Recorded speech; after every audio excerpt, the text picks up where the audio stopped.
Deputy speaker కూడా సభ్యుడే కాబట్టి మీ నియోజకవర్గ సమస్యలు కూడా అక్కడి నుంచి చెప్పారు.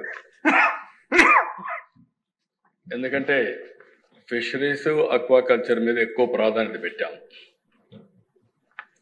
నేను చాలా రోజుల నుంచి ప్రయత్నం చేసేది ట్రేసబిలిటీ, సర్టిఫికేషన్. ఈ రెండు చాలా ఇంపార్టెంట్. ఈ రెండు వస్తే ఏ మార్కెట్ అయినా సరే మనం చూసుకోవచ్చు. కానీ అక్కడ ఇంకా రైతాంగం కూడా మొన్న కూడా నేను చూశాను. ఒకటి జోన్స్, కొన్ని నాన్ జోన్స్. రెండోది ఇర్రెగ్యులర్ డెవలప్మెంట్ కూడా జరిగే పరిస్థితి వచ్చింది. దానివల్ల ఇటీవల ఒక సెమినార్ కూడా పెట్టి చెప్పాము. నిన్ననే రాష్ట్రంలో ఎక్కడైనా సరే అక్వాకల్చర్ చేసుకోవాలంటే ₹50 కరెంట్ ఇస్తాం. అదే సమయంలో మీరు రిజిస్ట్రేషన్ మాత్రం కంపల్సరీగా చేసుకోవాలని చెప్పి చాలా స్పష్టంగా చెప్పాను. మీరు కూడా మీ ఇన్ఫ్లుయెన్స్ ఉపయోగించి ముందు రిజిస్ట్రేషన్ చేయించి తర్వాత మీరు ₹50 ఫెసిలిటీకి తీసుకోవచ్చు అని చెప్పి కూడా నేను మీకు తెలియజేస్తున్నా. ఇది కాకుండా అక్వా ఫార్మర్స్కి IoT devices, drones, auto feeders ఇవన్నీ పెట్టి ఇప్పుడు టెక్నాలజీ చాలా హ్యాండీగా వచ్చింది. ప్రైవేట్ ఆపరేటర్స్ కూడా వస్తున్నారు. దీనివల్ల కాస్ట్ కూడా విపరీతంగా తగ్గుతుంది. ఇంకొక పక్కన క్లస్టర్ లెవెల్లో lab based diseases management advisories అన్ని పెట్టి ఏ విధంగా sustained development or practices promote చేయాలనో అవన్నీ ప్రమోట్ చేస్తాం. ఇంకొక పక్క ఎక్స్పోర్ట్స్ని ఇది చేయడం కోసం మీరు చెప్పినట్టు అందరితో చాలాసార్లు మీటింగ్లు పెట్టాం. నిన్న కూడా నేను పీయూష్ గోయల్తో మాట్లాడాను. They are in discussion with them.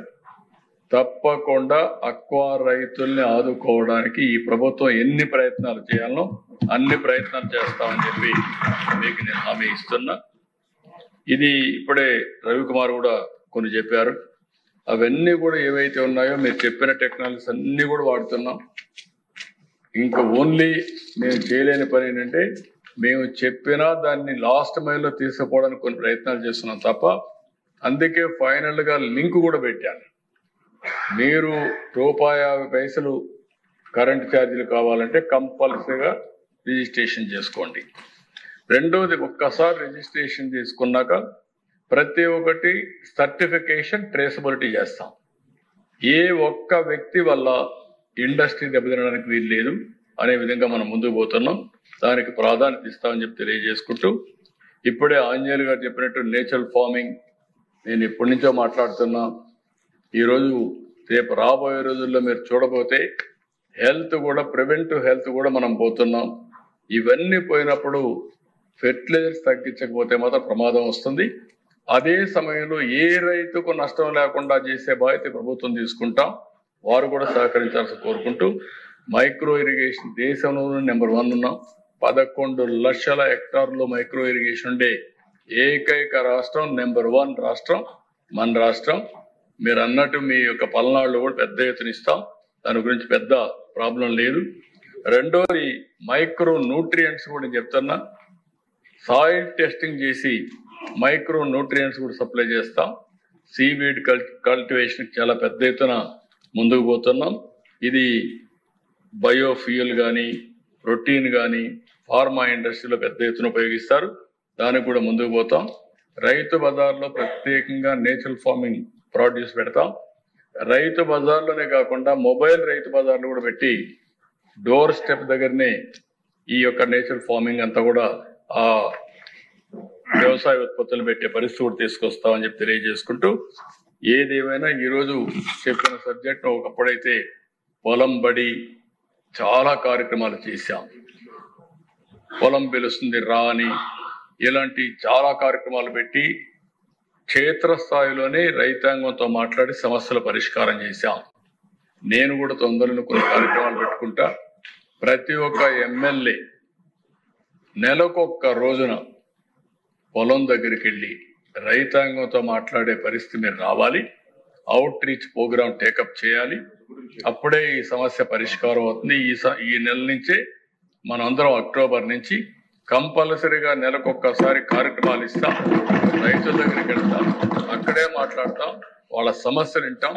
సమస్య పరిష్కారం చేసి రైతాంగాన్ని ఏ విధంగా ముందుకు తీసుకుపోతా చెప్పి తెలియజేసుకుంటూ ఏ ఒక్క రైతుకు ఇబ్బంది లేకుండా చేసే బాధ్యత మనది. దీనికి రైతాంగం కూడా పూర్తిగా సహకరించి, ఎందుకంటే 35% నేషనల్ యావరేజ్ వ్యవసాయంలో వచ్చే జిఎస్టిపి 18%, మంది 35%. దేశ యావరేజ్ లో డబుల్ మన దగ్గర నుంచి వస్తుంది, అంటే 2 వ్యవసాయం ఉంది. దీన్ని లాజికల్ గా తీసుకుపోవాల్సిన అవసరం ఉంది. అన్ని విధాల ప్రయత్నం చేస్తామని తెలియజేసుకుంటూ ఈ అవకాశాన్ని ఇచ్చిన మీకు మనస్ఫూర్తిగా ధన్యవాదాలు. ఈ రోజు నేను చెప్పిన విషయాలు ఎమ్మెల్యేలు అర్థం చేసుకోవాలి. ఇది ప్రతి రైతుకు అర్థమయ్యే విధంగా మీరు చెప్పి రైతుల్ని సమాయత్తం చేసి అందరం కలిసి వ్యవసాయాన్ని లాభసాటిగా తయారు చేసే వరకు, నేను కూడా ఒక రైతు కుటుంబంలో పుట్టా, వ్యవసాయం అంటే తెలిసిన వ్యక్తిని. మళ్ళీ ఈరోజు హామీ ఇస్తున్నా, నేను పెట్టే శ్రద్ధ వ్యవసాయం పైన పెడతానని.